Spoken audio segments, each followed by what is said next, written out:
जय श्री कृष्ण दोस्तों, कैसे हैं? मैं समझती हूँ आप लोग बहुत अच्छे होंगे।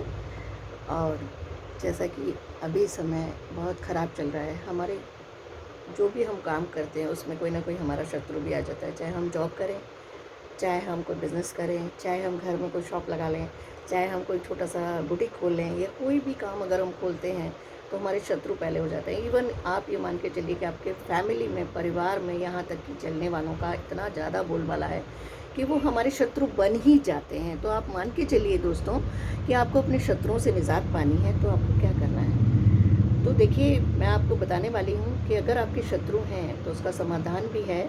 तो आपको क्या करना चाहिए कि आप सुबह नहा धो लीजिए, या शाम में अगर ये उपाय करें तो आप उस समय भी अपना हाथ पैर धो लीजिए, कपड़े चेंज कर लीजिए, शुद्ध धुले हुए वस्त्र धारण कर लीजिए। उनको पहनने के बाद आप उनको बैठ जाइए एक आसन लेकर के, और वहाँ पर आप जो है, जैसे आपकी दक्षिण पश्चिम की जो दीवार है, दक्षिण की दीवार मान लीजिए आप, दक्षिण की दीवार पर आपको अपनी केवल ये उंगलियां टिकानी हैं।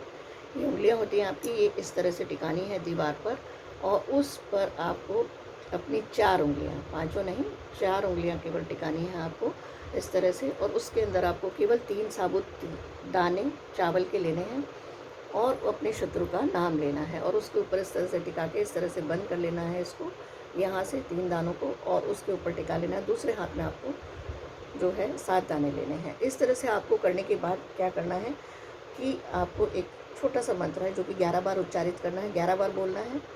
और वो आपको ऐसे बोलना है कि जैसे आप केवल इधर दक्षिण की ओर ही आप देख रहे हैं, उधर आप मान के चल रहे हैं कि मैं अपने शत्रु को जो है समाप्त कर रहा हूँ। तो इस तरह से जो अगर आप बोलेंगे इस तरह 4 उंगलियां टिका करके, और वहाँ पर उसका नाम ले करके, और दीवार आपकी जो है दक्षिण की होनी चाहिए, उस पर आपको हाथ रखना है। और हाथ आपको अपना बायां यानी कि उल्टा रखना है, क्योंकि मैं भी इसी तरह आपको उल्टा हाथ बार बार दिखा रही हूँ। और सीधे हाथ में आप इस तरह से 7 दाने रखकर बंद कर लीजिए। अब आपको करना क्या है दोस्तों, इस तरह से आपको बोलना है सिंपल एक मंत्र।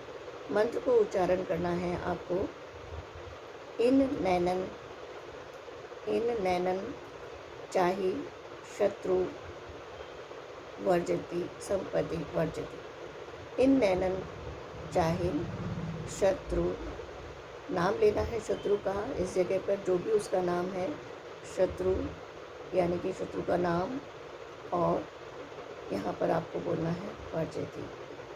तो इस तरह से मैं अपने शत्रुओं को अपने साथ नहीं चाहता, ऐसा बोल करके वो एकदम से खत्म हो जाएगा। शत्रु आपका त्राही त्राही कर उठेगा, और अपने उसके सारी चीज़ को वो एकदम पूरी तरह से बर्बाद हो जाएगा। आप यकीन मानिए, एक छोटा सा उपाय है, आप ऐसा बोल कर देखिए। तो आप 11 बार बोलेंगे इसको, और हाथ को उसमें से जो आपके 3 दाने हैं उसको आप एक दाना वहीं गिरा दीजिए शत्रु के नाम का। उसके बाद 2 दाने हैं उनको आप ले जाइए 2 दिशाओं में छत पर खड़े होकर के, इस तरह एक अपने पीछे की तरफ और एक अपने आगे की तरफ फेंक दीजिए। इस तरह से वो शत्रु आपका जिस भी दिशा में है वो खत्म हो जाएगा। और जो आपने 7 दाने रखे हैं वो आप उधर को, सूर्य जिधर से होता है पूर्व दिशा में फेंक दीजिए। तो इस तरह से आपके शत्रुओं का नाश हो जाएगा। दोस्तों, एक छोटा सा उपाय है, करके देखिएगा। मैंने पहले भी आपको टॉयलेट वाला उपाय बताए थे, टॉयलेट पानी को कहाँ डालें जिससे कि आपका शत्रु का नाम उसके ऊपर लिखें। ये वाला वीडियो भी डाला हुआ है आप शत्रुओं का नाश करने के लिए मैंने। जैसा कि अगर आप इसको करना चाहते हैं तो हनुमान जयंती भी है, आप उसको भी कर सकते हैं, और किसी और दिन भी, जैसे शनिवार के दिन कर सकते हैं, शुक्रवार के दिन कर सकते हैं, उसमें करिएगा। तो इसके साथ ही आपको हनुमान जयंती की शुभकामनाएँ। जय श्री कृष्ण दोस्तों।